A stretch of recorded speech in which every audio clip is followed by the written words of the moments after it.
Welcome, and thank you all for joining us for this episode of the Crexi Podcast, an insider's look at all things commercial real estate. In this show, we cover a broad range of topics that cater to CRE newcomers and industry leaders alike. I'm your host, Ashley Kobovich, Director of Partnerships at Crexi, and today we are thrilled to sit down with Amy Calandrino, founding principal of Beyond Commercial. A little bit about our guest. Amy thrives on meeting clients face-to-face, shaking hands, and helping them achieve their short and long-term goals. For her, it's all about combining a personal touch with a strategic lens. She takes great satisfaction in finding the best space and maximizing return for her clients. But beyond the transaction, what truly drives her is developing a personalized strategy to help clients build wealth. Colleagues and clients alike describe Amy as having both a great head and a great heart. She has earned the prestigious CCIM and SIOR designations, and her firm, Beyond Commercial, is a certified women-owned business enterprise and a women-owned small business. Recognized as a key influencer in the commercial real estate industry, she continues to make a significant impact. Amy is passionate about developing lasting relationships and seeing her clients thrive. Business owners and investors benefit from her extensive knowledge of market inventories, trends, and space solutions. While she has a hyper-local focus in Winter Park and Greater Orlando, her global reach extends through alliances with other boutique brokerages and the Commercial Real Estate Supplier Diversity Alliance. Though Central Florida is home, Amy developed a deep appreciation for Winter Park while earning her degree at Rollins College. Its charm reminds her of her New England roots, and today she feels privileged to serve many areas, businesses, and property owners. Beyond her work at Beyond Commercial, Amy is involved in initiatives that align with her professional and personal aspirations. Alongside her husband, Phil, she co-founded the Calandrino Foundation to inspire entrepreneurship, starting with the next generation. She also shares valuable insights through her Performance Mindset podcast, where she engages in thought-provoking conversations with fellow business leaders. Her upcoming book, From Perfect to Real, Embracing Authenticity for Peak Performance, chronicles her personal struggles, professional journey, and the sports success system she developed for achieving peak performance. While providing above and beyond service to her clients remains a top priority, Amy's greatest loves are her faith and her family. She and Phil cherish raising their two lively children, and in her downtime, she enjoys a round of golf or running a 5K. Amy, welcome to the podcast. Hello, hello. I think I need to shorten that bio a little bit. That was definitely on me. I was like back in school reading everything, but honestly, it's so interesting, and we're so excited to have you on the podcast. You bring a ton of knowledge and expertise, not just from commercial real estate, but writing a book, doing all of the other activities that you're involved in. So we're really thrilled to sit down, and I'm sure our audience loved that. Yeah. So I know we just covered your background, but I'd love to briefly hear more about your career path and some lessons learned along the way. So tell us first and foremost where you're from and how you first got your start in commercial real estate. Well, I'm originally, as you probably heard from my bio, I'm originally from New England, from Vermont. My family came down here when I was in grade school, and we moved to just outside of Orlando, West Orange County, Winter Garden, which is another emerging area in the Central Florida market. I stayed in Orlando, went to Rollins College. Before that, I was planning to be a meteorologist. I was deeply fascinated with I wanted to help enhance the predictive technology for hurricanes. And I wanted to do that starting at like 8 years old, because like Hurricane Andrew came through, a lot of people lost their lives. And I thought I was really into math and science from a really early age. But then I started working in the law office. So then I thought I wanted to be an attorney. And then working in the law office, I saw how we used office space, and we had a tenant rep. And I'm like, well, that's pretty interesting. So kind of everything all together, melded together. And then I got into commercial real estate. And actually, started my own brokerage, because who would want a wannabe meteorologist turned then I ended up graduating with an English degree and writing minor. So where do I kind of fit into the traditional commercial real estate firms? I mean, frankly, I did not. So I forged my own way. There you go. And we are better for it. So appreciate all of the different varieties and things that you were interested in. I'm sure that you had a bunch of different lessons learned or mentors that kind of shaped you to say, hey, this is maybe where you should go and why you should start your own firm. So give us a little bit of insight into maybe some classic stories. Who were your mentors? How did they shape your career, either early or late?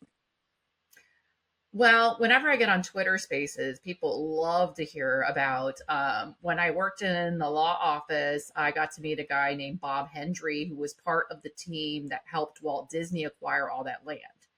And he would walk by behind my cubicle, and he would just see me just, going to town, billing my hours, doing all my paralegal work, whatever it was, putting together a real estate deal, business deal, litigation. And he was just like, he just saw how like productive and efficient and how well I like handle things. And you got to get out from behind the desk. And so he started taking me to different events to shake hands and meet people, whether it was the governor or whatever it was, and like going to, meeting bar presidents and Supreme Court justices and all these cool people, and, got me involved. And so I started in leadership when I was, in the law field, and kind of grew to, be probably one of the top paralegals. And then, but he was a really good mentor. He got me out from behind the desk and out meeting people. And that's when I really kind of learned that I really have like a gift and really enjoy, meeting people in addition to doing the nerdy analytical like desk work. And so I'm forever grateful to Bob Hendry for seeing that. And then I loved hearing all his stories of people trying to break into his office to steal documents related to Walt Disney's acquisition of all of those pieces of land. Oh, I bet. I bet that was such an interesting time, and what a great person to learn from. And we'll talk about mentorship. I know that you're super involved in that. We'll talk about that later, but how great to have that confidence and be picked up by someone like that, and then you realize what your gift is. So right. I absolutely love that. Talk to us a little bit about, and you mentioned it, why you wanted to start Beyond Commercial. So what was the genesis of that, and then maybe how has the start changed, and how has your business changed or pivoted over the years? Well, I noticed, years as a paralegal, I noticed a couple patterns. I noticed, small business owners, the ones that really cashed out at closing, were the ones when they went to sell their business, were the ones that own their own real estate. And I thought that was really interesting, is like, you built ABC Plumbing Inc. and then you're selling it, to someone else, maybe you don't have business succession planning. And, you either have the choice then, if you own your own commercial real estate, of selling it to the person that's acquiring it or leasing it to them. So you basically have developed, two assets, versus if you just leased your space, you just have your business to sell. So I thought that was really super interesting. And as much as we loved our tenant rep, when we talked about as a law firm buying a property, it wasn't like super encouraged, like to do, like, oh, I don't know if you want to do that. And I'm like, well, what's the numbers behind it? But then the second thing I started to notice was, we'd have a lot of people come in and they would have like a failed business. Like they started a smoothie shop, they bought this franchise, sunk a bunch of money into it, and then they didn't pick the right location. And, they would come after they've already emptied their IRAs and went into like severe debt to try to keep this open. And so I saw like really disastrous impacts from like making poor space decisions. And most of the time they didn't have a broker. And I thought, well, what if there was someone who was more of like a small business like advocate, and would like counsel these people much like a attorney would, but in commercial real estate. And that really just didn't exist in my market, where most of the brokers, they represent more corporate and institutional clientele, which is awesome. Right. But I really had a passion, because of my work in the law office, working with small and medium-sized businesses, that like aligned with me. So after talking to a few different people, I had a friend, his name was Franco Ferrari, like super Italian name. And he was a family friend of ours. And I said, will you like qualify my brokerage. So I still have my independent contractor agreement when I was his sales associate. I owned my brokerage from, day one, but he was my broker until I could, season my license for the 2 years and then take over my broker. So I'm very grateful to Franco, because I decided what I wanted to do was different than really what was being done in the marketplace. And, I still have like the old business plans and all those different things. And, it's interesting what I decided to do from like day one is still very true to the mission that we have still at Beyond Commercial. I love that. I mean, putting both of your, two different career paths together to be more of that consulting to maybe people who didn't really have that, right? Or have that opportunity. Right. So really, really awesome to hear. And that's still, kind of a core value of what you guys bring to the table today. So I love that. I know that you mentioned in the past that sometimes business owners create the business the world wants them to have rather than the one that they truly need. How did you recognize that you potentially needed to reshape your business for your own freedom and fulfillment? Yeah, I mean, it's pervasive in our culture, not just in our industry, but several different businesses that, everyone had, scale, scale, scale, scale, scale, and you are judged by your employee count. Mm-hmm. You're judged by the amount of revenue you're creating. And I realized that maybe wasn't the most impactful path for me, where I was scaling and I was, increasing revenue and I was all those different things. But I feel like there's some books like Small Giants and some other books that focus on more of like a purposeful, intentional type of business. And it doesn't have to involve this, constant trajectory of scaling. And so I think because I was really impacted by, I kind of felt like the bigger I was, maybe the better it would be, but I didn't have like a clear, path, and it maybe necessarily, I don't think it was really what I wanted. And I was doing it because I thought that's what I needed to do. And soon enough, I was more so managing people and not really doing deals. And now I'm back with, back doing the deals with my clients, walking with them hand in hand. Now I have, a great support team, but it's more so W-2 workers and assistants and coordinators and all those kinds of things supporting me versus managing like a whole team of sales professionals. And I feel like I'm closing just the same amount of business, but it's much more impactful. I'm much more dealing with my clientele, which I like. Oh, that was brilliant. I think that you hit on a lot of different things that we all need reminders about. That book, first and foremost, and we'll talk about the book that you're writing soon, but I think that's really big. A lot of us all the time, it's, we're measured by our success, or we think that we need to be measured by our success, or how much more productive can we be, when it's like, maybe we'll just, have a little slower start to the morning, fill up our cup a little bit more so that we can fill up others and just be just as successful without the burnout. Right. And then really understand what you want to do, which it seems like is more deals with your clients versus more like the people managing, right? You got both skills, but focusing more on that. So understanding that you needed a pivot, and then your success rate is pretty much the same. And I'm sure your happiness is, exponentially better, and your employees and everything like that. So, rising tides raise all ships, or whatever that saying is. Well, I always say I spoil my employees so they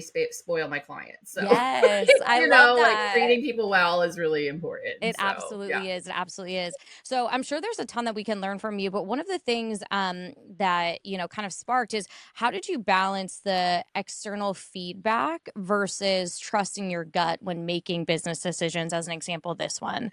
So if there's another example where maybe you followed your intuition, over advice that you can share with us, and why. Well, I think what was the hardest part for me is I was going through this at the same time. My mental energy was really expended. Like, I had just had children.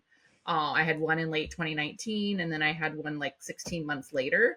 And I was doing this concurrently with trying to expand the firms. And I feel like I really lost a lot of confidence in myself. And so I think that really attributed a lot to me doing what I thought other people would do. Mm. I think what I have done to rebuild that confidence in myself and trust my intuition is just, what's the worst that can happen? Like it, just going ahead and trusting my gut and then seeing, what's the worst that could happen. Like, I think most everything can be fixed, even if you make a wrong decision, but kind of waffling in that indecision is not a great place to be.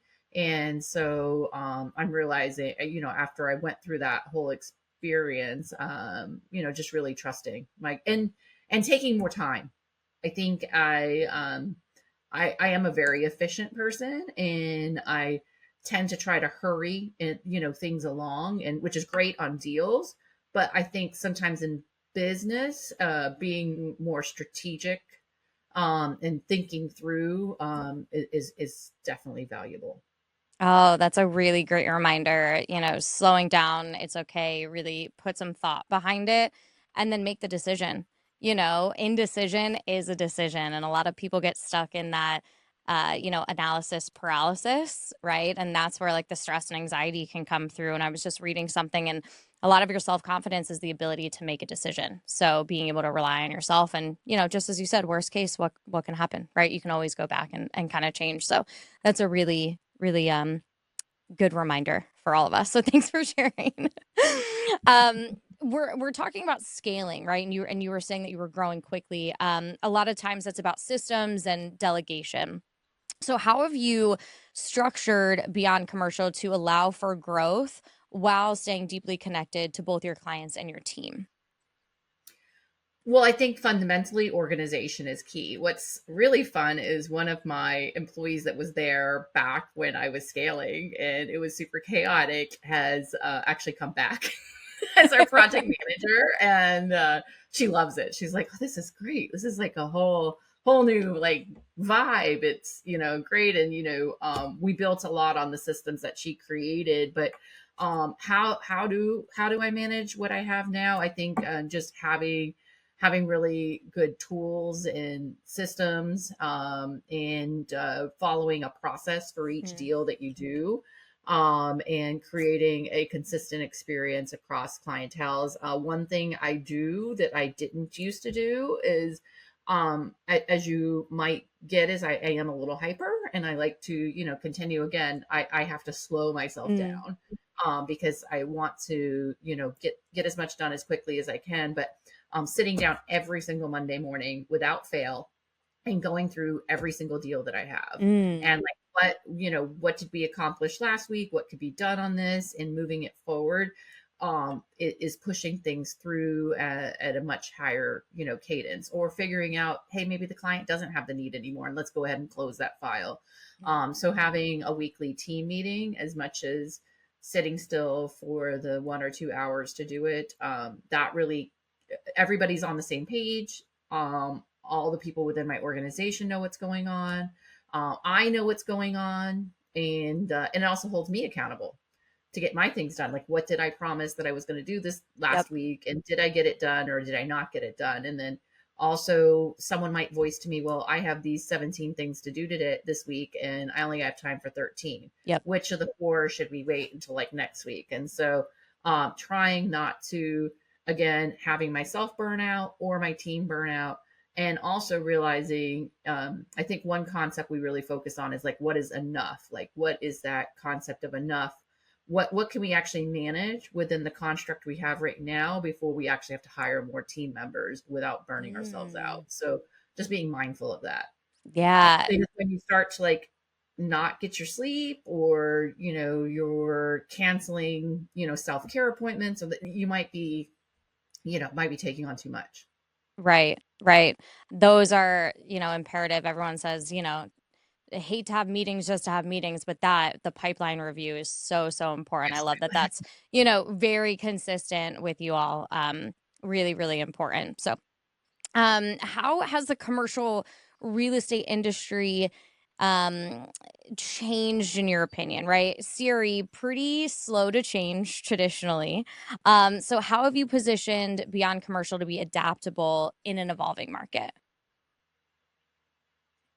Well, I think the utilization of technology is at a much higher degree than it, ever used to be. I think coming up with systems to make sure that you're following up with people and those types of things. How do we be? I mean, we try to deploy the most amount of tools. We're looking at AI tools. We're looking at how can we efficiently, reel people in, like immediately give them a calendar booking to book a showing as soon as we qualify Mhm. them. What are like the different tools to make it like a frictionless experience? Because once you have a qualified prospect for one of your listings, you want to reel it in as soon as possible. Or if we have a qualified person to represent as a tenant, we want to just immediately be moving it forward, and then utilize our tech stack to again move it along. Mhm. So I think what's different about us, I think that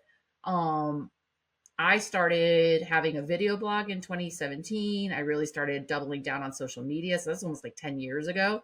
And it was interesting. I was talking to one of my friends and he's like, Orlando's not a super huge market, but blown your, you've created such a huge brand in the small market that, one can go on ChatGPT and they ask, who to hire, and it's going to say me. It's going to say Beyond Commercial or this because That's there's so much awesome. there. So I guess that's another way that I've innovated is it's hard for anyone else in my market to probably catch up to the amount of content that I've done.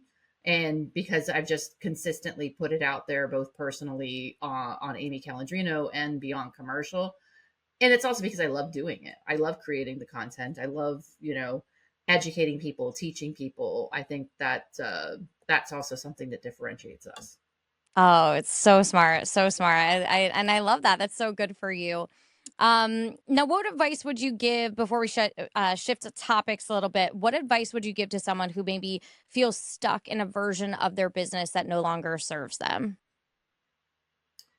Um, Admit that you need help, Mhm. like, and that you feel stuck. I think for me was going to a trusted business friend and telling her that, like, I don't feel like I'm going down the right path, and then figuring out the next steps to unwind it. And what was interesting is once you start to make those adjustments, I think, then and then your business becomes a better version. Then making the next, let's just say it's like a garden, it's like pruning a garden, is like once I did those first few snips, then I was able to kind of like enjoy my business a little bit more, but then I was Mm, able to see some other things that needed pruning. But if I didn't start that process, then you can't kind of step back and see what other steps you need to take. So I think just admitting to someone mhm. else that not everything is great and you're not happy, and then start to just take action, and then action builds, they always say sleep begets sleep, but the same thing, like once you start making action, it's Yep. easier to take other action and then keep moving forward. And I'm continually, looking to, enhance the experience, not only for my clients, but also for my teammates that work within the organization. So um that I think that's just something that I've continued to do since doing it. But that would be my advice to someone, is to start taking action, and don't just sit there and be unhappy. Yes.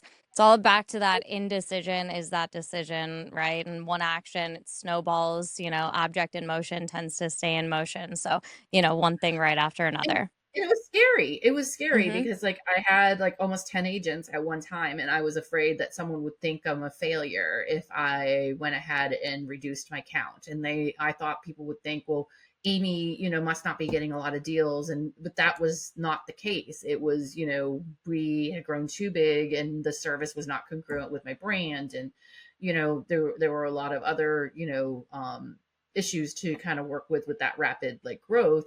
But I had to take the action, and I had to take ownership. And I think that has remained the same since doing that. Yeah. Amazing lesson for all of us. And just because you pivot doesn't mean you're not successful. Just you can move into even more success, as you've done. And who's So to say maybe later on scaling does make sense? And like, but I have a very secure foundation and I have the right foundational person, but I didn't have that great foundation last time. yeah. So yeah. Ugh, I And love I'm happy right now. So very important. Amy, shifting gears a little bit, I'd love to talk more specifically about the trends in the commercial real estate market in Orlando specifically. So I know you shared that you publish the Beyond Commercial Bulletin, which comes out quarterly. What's the most surprising trend you've seen in the latest data? yeah, I would say that we are continuing to outperform the national market. So just take either retail or office space, but let's just take office space. And you know, uh, you can't open up, Google and Google commercial real estate without people talking about return to work or something Hmm. related to office space. And people are saying office space, but well, our vacancy rate in Orlando is sub 10% versus the national average is actually closer to like 15% vacancy. So you can see just overall that Orlando is much better. Hmm. And while rent growth for retail is down, it's still twice the national rent growth on retail, and our vacancy levels are really low. So I would say that is surprising. Um, I think the other trend that people could look for here in Orlando is just, we have a lot of bulk vacancy as far as warehousing is concerned. But on the smaller warehousing spaces, they are, they go quick. It's very low vacancy on anything like sub 25,000 square feet. That's awesome. Seems like Orlando is a very unique market. Talk to us, are there any specific submarkets in Central Florida that are outperforming others? If so, why do you think that's the case? Oh, absolutely. Two, I would say Winter Park. Class A office space vacancy is sub 3% in Winter Park. Wow. Yeah, yeah. It's like musical chairs. So I think because I have my pulse really on the market, like I know who's going to move and Yeah. up, and so then I'm like, okay, let me get my tenant over here, or this person over there. But it's a bit of musical chairs, and because there's such tight vacancy. So Winter Park would be one, and that's just north of Orlando. And if one was to look up 36 hours in Orlando, they would see that the New York Times article would talk mostly about Winter Park because it's so cool. The other submarket or town that tends to do really well is Winter Garden. And it was really more of like a sleepy agricultural town, lots of orange groves and those types of things. But it's continued to grow, and its downtown has been completely revitalized, and it's just a really cool spot, and you continue to see rent growth there. The cap rates in Winter Garden across all asset classes is lower than other areas in Orlando, which of course is actually lower than national. So I really like. I think Winter Garden's pretty cool. So. That's awesome. Those stats are absolutely amazing. What metrics or indicators do you watch most closely when analyzing some of these market conditions? Are there certain ones that you're pulling out and reporting on, or think that are really golden to allude to some of these really unique markets? So, in addition to the Beyond Bulletin that we do on a quarterly basis, and that goes out via snail mail, we also post it to our blog. Is we also have the Monday Market Update. So, just even recently, I look at the Bureau of Labor Statistics to kind of see what are the different employment Mhm. numbers. What is the migration? What is the across the stratification of the various numbers and industries, where is that more heavily weighted? Like we've seen huge growth now in the hospitality industry employment numbers, because those, if you could imagine, Orlando was, just about shut down for almost 5 years ago. But and then a lot of those people moved to different industries, and now with the continued growth, and we have some huge hospitality projects coming out of the ground here in Orlando. There's a third theme park for Orlando, Universal Orlando, called Epic Universe. And next to it, they I think there's a W hotel they're expecting, and all these really swanky, really nice hotels. And we now have brands that you'd only see in like Las Vegas and New York, like the Conrad. And so seeing those more luxury like Yeah. brands, and obviously you have more hotels coming, then you have more hospitality workers there too. So Sure. those are different things I study. I'm a bit of a nerd, and I think having the Monday market update like forces me to kind of look at different news stories on a weekly basis, and then synthesize it and post that on our blog, and also send that out on our social media channels. But it makes me a better broker because I know what's going on. 100%. And that also holds you accountable. You have to get something out. So, Yes. I'm sure our listeners, definitely are going to want to subscribe and be on that email list for sure. Yeah, Um, and we also email it out as well. Yes. Perfect, perfect. How do you advise clients to stay ahead of potential market shifts? What are the most maybe important things that you're advising them on, and what should they keep in mind when making either selling or investment decisions? Wow. So just Loaded understanding question. that the market is, that's a good question. Understanding the market is cyclical, and doing things in a reasoned way, and not falling in love with a property, looking at the numbers and thinking through it analytically. So I have a property that I'm representing the buyer that went under contract today, and it ended up being a bit of a bidding war.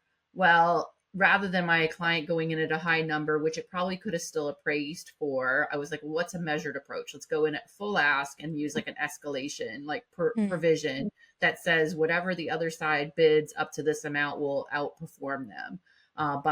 we'll come above them by 5,000. And so basically I'm like hedging their bets. And so I think thinking about things strategically, even though they loved it, but doing it in a measured approach so they don't overpay, ends up being a good like strategy. And so like big part of what I do is being that advisor, and then but then also sometimes telling people, if you are an owner user, I use a lease versus buy assessment for them, and show them sometimes even if you think you're overpaying today, with potential growth of that asset and appreciation and the deductions you're taking, and those, play it out 10 to 15 years. What are your long-term goals?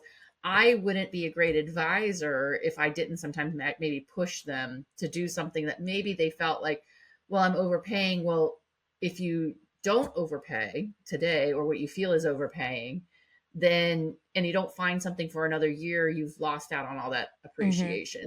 But it's a property by property situation. So I just having clients take a measured approach to commercial real estate, and I think that's where the head and heart comes in. Yep. So Yes, absolutely. Definitely, emotions will be in there, but make sure to go from the analytical side and use that as well. So switching over to our third topic of the day, I'd love to dive into an exciting development you shared with us and we talked about in your bio, the book that you're working on. So from perfect to real, embracing authenticity for peak performance. That's the name of your book. It explores both personal and professional struggles. What inspired you to write this book? Give us a little overview about that. following, I did have like a little bit of a nervous breakdown. I did, like in 2021, and I did. And then coming out of that, I was like, I wanted to shut down my brokerage. I wasn't happy, and I was ready to like walk away from everything. And again, I went to my friend and I told her I was not like happy. And, I decided to start making actions to like fix it and continue, and realize too that some of the most successful people in life, and leaders in life, they've gone through, some people call it like a fracture in their life, or this Mhm. moment where it causes them to stop and reevaluate everything. And so at that point, I actually, and many people know of it, CREI, I was not even wanting to go. I was wanting to get a refund. They said you could get a refund. It was the first year, it was fresh off of COVID, but then something told me to go. So I went, and again, my friend is telling me like some of the most prolific people in the world have been through, hell and back again. And, and they, went through it, and they were resilient. And it reminded me of how I had been my entire life. And someone was talking about podcasting. And I said, well, my mindset is crap right now, right? And I need to rebuild it and get that confidence back. And I'm like, what better way to hold myself accountable and fixing my mindset than to have a podcast all about mindset? So it was kind of one of those things where I threw myself out there into doing it. And then I landed a keynote speech for the Orlando Business Journal after having the podcast for a while. And I had women coming up to me and men too, were at the luncheon, and they were telling me like how transformed they were by me, like sharing my story of, getting through that all. And I said, well, why don't I write this down? Like, and, share my story. And I'd also had developed what I call the sports success system, SPORT, and S stands for synergistic. P stands for being persistent.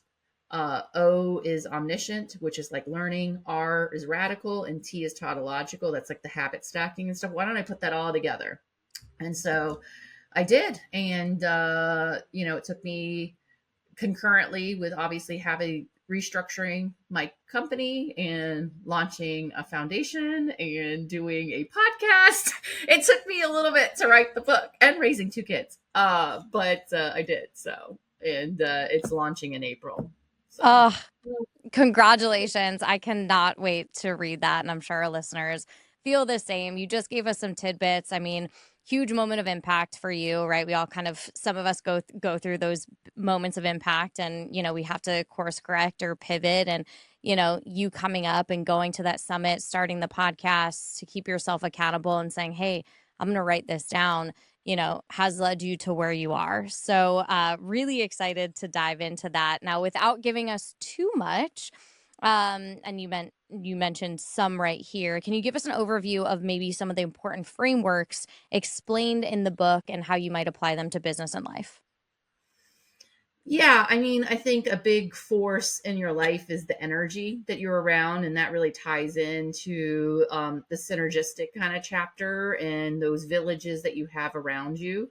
And I find that one of the few changes that I've made in my life is, by again, I feel like I was a little bit more in like an echo chamber, and I wasn't sharing with people what's going on. And I'm part of the Power Beacons, which is a group of commercial real estate founders committed to bettering the commercial real estate landscape through a lot of different initiatives. And we have monthly calls, and we hold ourselves accountable to each other's goals. And we come and we also sometimes get together. And having those ladies, I talk about them in the book, has been profound. And being someone who has typically been a very self-reliant individual kind of person, I sometimes would kind of shy away from these like groups, thinking, oh, that's rah rah, I don't need to have that. But I think people do need that. And there's the saying, it takes a village, and it really does. And it is helpful. And perhaps maybe you don't need that support someday, but then you can be there for someone else by being part of those different groups, whether it's a group at your church, if that's something that's important to you, or whether it's in your peer groups or otherwise.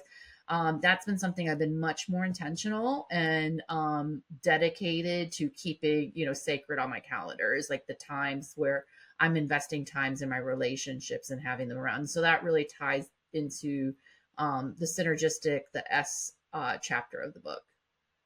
Oh, I love that. And that's like, just you spoke on a lot of different things, the reluctance to maybe share, some of your story, but other people are kind of going through similar things. Once we do share, we do realize that, or you can be, the support or the light for other people. And what I love about you as well is you started it first from a podcast. So sometimes people may be a little shy to get involved in those groups. With technology here, you can listen to your podcast, and maybe a little tidbit of what you say on, a 30-minute episode can help propel someone's growth or get them out of a rut or something like that. So even if you don't want to take that first step there, you can always go onto the podcast or something. And then, maybe that wants you to go to a meeting or, an in-person or something like that. So I loved that you share and that you do that. Writing a book, Amy, major commitment, especially with everything else that you have going on. What was the hardest part about the process for you? Wow. I would say the hardest part is as consistent and disciplined as I am, that often I wouldn't always prioritize it, or so I think carving out that time. And so I would, I'd have weeks where I was really consistent and I was writing 30 minutes every night as soon as the kids went to bed.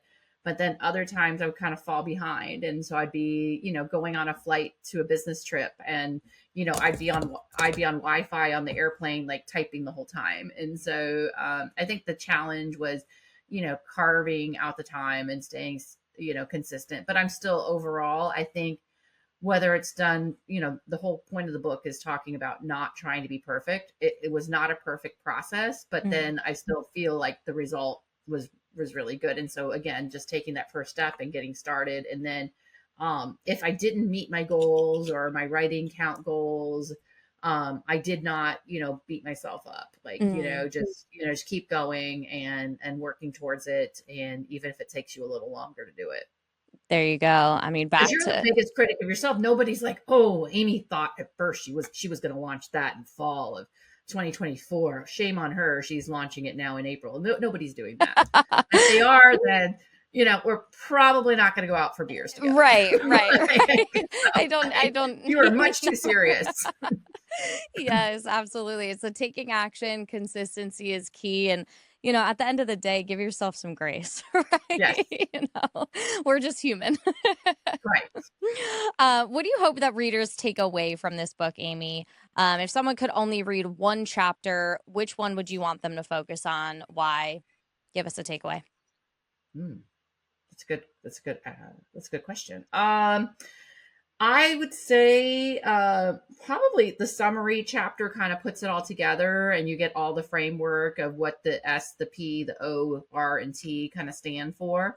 And then just kind of keeping those ideas, top first and foremost in your mind of executing those different methodologies in your day, like being mindful of the people that you're around and the energy you're around, being mindful of, are you pushing yourself? Like, again, don't be afraid of pushing yourself and being persistent and getting, 17 no's before you get it. And don't, investing the time to read some every day. That's the O. And R is not being afraid to be a little different and wacky. But as long as it's you. And then again, having healthy habits and disciplines is the last chapter. But it pulls it all together. And just, if I find that if I'm just working on those 5 things concurrently and being mindful of it, I just have a more peaceful, nice existence. Joyful, I guess. Yeah. Would be the word. I guess peaceful is not the right word, because my life's not very peaceful, but joyful. I can get behind joyful. Really excited to read that, and congratulations again to you. That's a huge achievement. So really excited for that to come out in April. Yeah. I'm already thinking about my second book, though. Oh, okay. Anything probably something about having a bespoke approach to business, which is kind of like put together, and like how someone could have a smaller business with bigger impact, and how to kind of put it all together and organize it. Because I get asked that all the time, like how can you do that? Because I don't just represent sometimes small and medium-sized business in my area, but I do sometimes get corporate assignments for tenant rep and otherwise. And, how do I do that? And how do I systematically manage all of the different things? So there's a way to do it. Well, I'm not only excited for book number 1, but also book number 2. And you're putting this all into actual proof. Action leads to more action. You did the 1, now we're going to snowball into the 2nd. I mean, amazing stuff. Really appreciate it. I'd love to take some time to focus on your work about advocating for women in the commercial real estate space and some of your philanthropy work as well.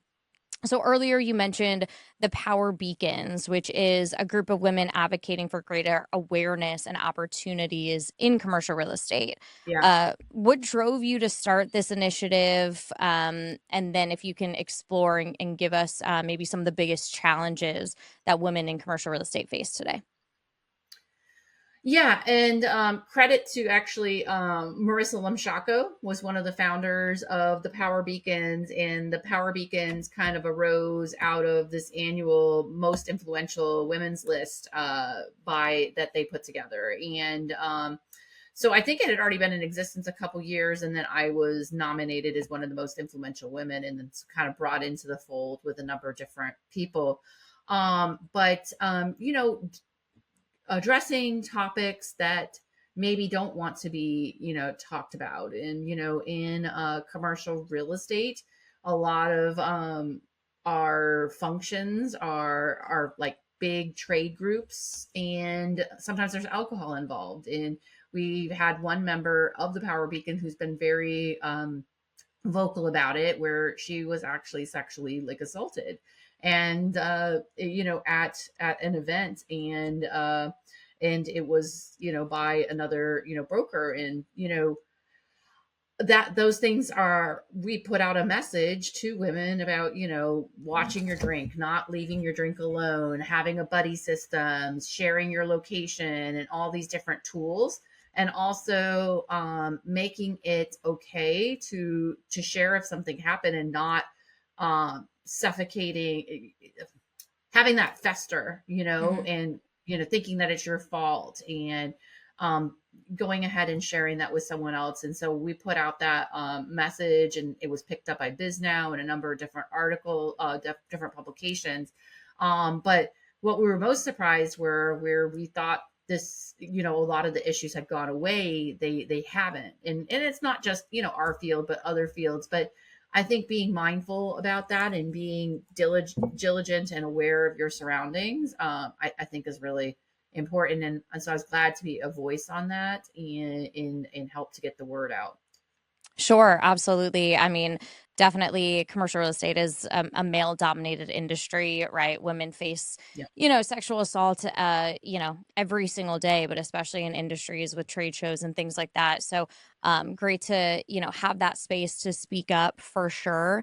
And then also just a place where people can talk about how they're getting their right to the table, how they overcome imposter syndrome amongst, everything like that. So, talk to us about maybe situations where you've encountered where you'd had to fight for your place at the table. How did you navigate those? Give us some strategies, either for women or young brokers on this call trying to dive into this space as well. Yeah. So when I first got into commercial real estate, in the first few years before I was well known, again, I feel like it wouldn't have been as much the case if I had joined a JLL and been part of a team or another brokerage. And, and those are mighty fine. I have great friends that work at these bigger brokerage houses, which is great, but it just wasn't for me. But obviously, not being aligned with that, I've had to build my personal brand and business brand brick by brick by brick, which has taken a lot of work. But having men say to me, "Oh, honey, are you taking a break from showing houses?" Or, "Really, you only do commercial? Oh, your husband's a attorney; he must give you all your work." And different condescending comments like that. Or maybe on a deal that I was working on, I had another brokerage, say, "You call yourself Beyond," and they put in quotes "commercial," and I thought that was really super, asinine, and it really, I didn't do anything wrong. They were um, just blowing something completely out of proportion. But like, how did I get that? I think just knowing that I'm putting my best foot forward every single day, Mm, staying confident in that, and knowing that people having to diminish you is not your problem, it's actually theirs. That yeah. they must be dealing with something on their end. And so in fact, I take pity on those Mhm. people nowadays. I mean, they just they must be really unhappy that they find joy by trying to take down other people. So I just remember that, but just remember to become a better version of myself every day. So I got my CCIM, I got my SOR, and there's no doubt that I've done the work, and capable of the work, and all those things. And so just pushing through regardless, and And as long as I think you're doing the right thing and putting your best foot forward, just ignoring those voices. Yes, that is such a good reminder. And, very, very oftentimes what people just say to you literally has nothing to do with you. It is a reflection back on them. Yeah. So just kind of reminding yourself of that. I was at church this weekend and it was the scripture of, turn the other cheek, right? Love your enemies. So I just kind of reminded of that. Sometimes the New Jersey Italian in me wants to pop off, but it's like, hey, just reel it back, girl. Be the best version of yourself, and just pay those people no mind, and kind of let it roll off your shoulder, and keep yourself at the forefront. So that's a great reminder. I had an inspector today that was supposed to inspect a property, and then he came up with all these new things that he'd have to do before he go inspect it. And I just said, okay, happy to help, and just like kept going through it and just like whatever. And then he made sure to text me, like, I told the other broker, everything you did. And I'm like, oh my God, me and the other broker are friends. Like, I already told him that you're requiring all these crazy things that you shouldn't be. So whatever. But you're just pushing forward, because if you let yourself get pulled into this trivial minutia, you're going to miss out on all the big things. You're going to miss out on serving your client. Yep. And again, it's you can't let your mindset be affected by these other folks. Absolutely. And again, I like back to the church scripture, turn the other cheek. It's like, again, I take pity on them, and I, pray for them. Like, it just must be a miserable place to be, that right.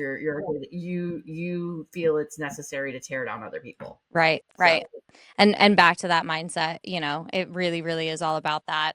I would love to see some changes in commercial real estate to just create more equitable playing fields. Is there anything that you would like to see, or any specific policies or initiatives that could better support women in commercial real estate, in your opinion? Well, I have two things. Well, one thing I would love to see eventually, and I've spoken about it on my podcast, is I think I love CCIM. CCIM's great. But I think the portfolio requirement of it being in a contiguous period of time can be very difficult for a woman, because, if you're in your childbearing years, and maybe you're not part of a large team that can keep the pipeline going, it can be difficult. And so I think being more mindful that there's more women and there's more people maybe wanting to have families, and even that maybe there's some consideration, given there, to make it more equitable in an even like playing field, given there's much more working, women in the field. I'd say second of all, shout out to my friend Allison Weiss from CRE Recruiting. She has created a platform for women in commercial real estate, and created her own speaker bureau. And so if you look her up on LinkedIn, I'm sure you'll see the link to her speaker bureau. I don't remember the domain name off the top of my head. I know I'm in it. But if those that are putting together events or other things can also consider that speaker bureau, it can help to provide a more diverse lens when talking about commercial real estate, and get some fresh voices and those types of things. So I think those are a couple things to think about. I love it. Really, really great ideas. We talked about mentorship a little bit earlier on. What role does mentorship and networking play in overcoming some of these barriers? I know you mentioned joining these groups. So give us a little bit of thought about that, and then also maybe some advice that you would have for young women wanting to break into commercial real estate. Yeah, so I think mentorship is very important. I was part of the CCIM mentorship program back in 2015. It was put together by our local group, and I was paired with a mentor, Mike Beal of Bishop Beal, and he had over almost 40 years of experience at that time, primarily and he was great to provide a great lens from my commercial real estate field, and I'm really grateful for his mentorship. But I have a very like pay it back kind of philosophy in my life, as I'm very grateful for all the people that have invested in me, whether it's Bob Hendry or Mike Beal, or even, Bob Knackle in New York has been great. Still today, there's so many people that have been so gracious and kind in sharing that I feel like it's like my I feel like it's the rent that we pay on this earth to like give back to other Mm-hmm. people, especially if you've been Mm-hmm. given so kindly to you. And so if if someone sends me a LinkedIn message and they're a student and they're not someone trying to sell me something on LinkedIn, I am going to return that person's. I will Yep. send them a link to have a call with them. I'm never too busy to try to lend a hand to someone trying to get started in the commercial real estate field. I'll give them some book recommendations, some different recommendations of where to go. So my recommendation is if you are just getting started in commercial real estate, get mentors, go to things, meet people, learn, be like a sponge, and do all those things. And then if you're more experienced in commercial real estate and you feel like you've become too busy and you become very myopic where you're only focusing on your stuff and not the outside, you're missing out, Mm-hmm. because I've often too through mentorship or having interns and those types of things, I've learned so much. Yes. Yes, always. In sales, the cliche line is always be closing. I really truly think always be learning, always be Right. knowledgeable, right? You can learn from, someone at 10 years old or the person that's been in the business for 70 years, right? So I love that. And I really like when you said it's the rent that we pay on this earth to give back. So really a lot of people do want to give back. So if you're just starting out, reach out. People are willing to help. So you and your husband also founded the Calandrino Foundation to inspire Yes. youth entrepreneurship. Tell us a little bit about what was the catalyst for starting this? What does the foundation do to help young entrepreneurs, and what impact have you seen so far? So for many years, as I told you, I was a paralegal. Then I was later on the firm administrator as I started really to get into commercial real estate before I eventually kind of weaned off of that. But one of the things that I did was like a take your kids to work day and an immersive experience to take the different employees that work for my husband's organization and take them out into the community to learn different things. That morphed into what was called the Aspiring Entrepreneur Program, where kids went out to visit local area businesses and figured out how a business worked, whether it was Mm. going to a golf course and then seeing behind the scenes how they collect the balls and the revenue they make from renting balls and the revenue they get from different things from the bar there, and how does this whole golf course operation work, or how does this work. And kids love that. As mundane as you think it is, like touring the back of a hotel, going through the secret hallways and stuff. I did that for a great number of years. And then, of course, having my brokerage and having babies, we got away from that. And he didn't have anybody to kind of carry the torch. And so um, I went ahead and I was like, we should bring that back. I mean, it was such a popular program, and why don't we bring back the Aspiring Entrepreneur Program? But obviously, my brand's really big, and his brand's really big, and then we had a lot of people that wanted to donate a bus to us or wanted to donate lunch for it. And so, having a mechanism that would Hmm. allow people to do that, I thought the first phase of bringing back the foundation is to bring back the Aspiring Entrepreneur Program, but have a 501c3 so those that wanted to donate to the program could. And it'd also be, of course, a tool too. My husband and I businesses go well, we can also donate to the foundation, and it's another way for us to effectuate good in our neighborhood.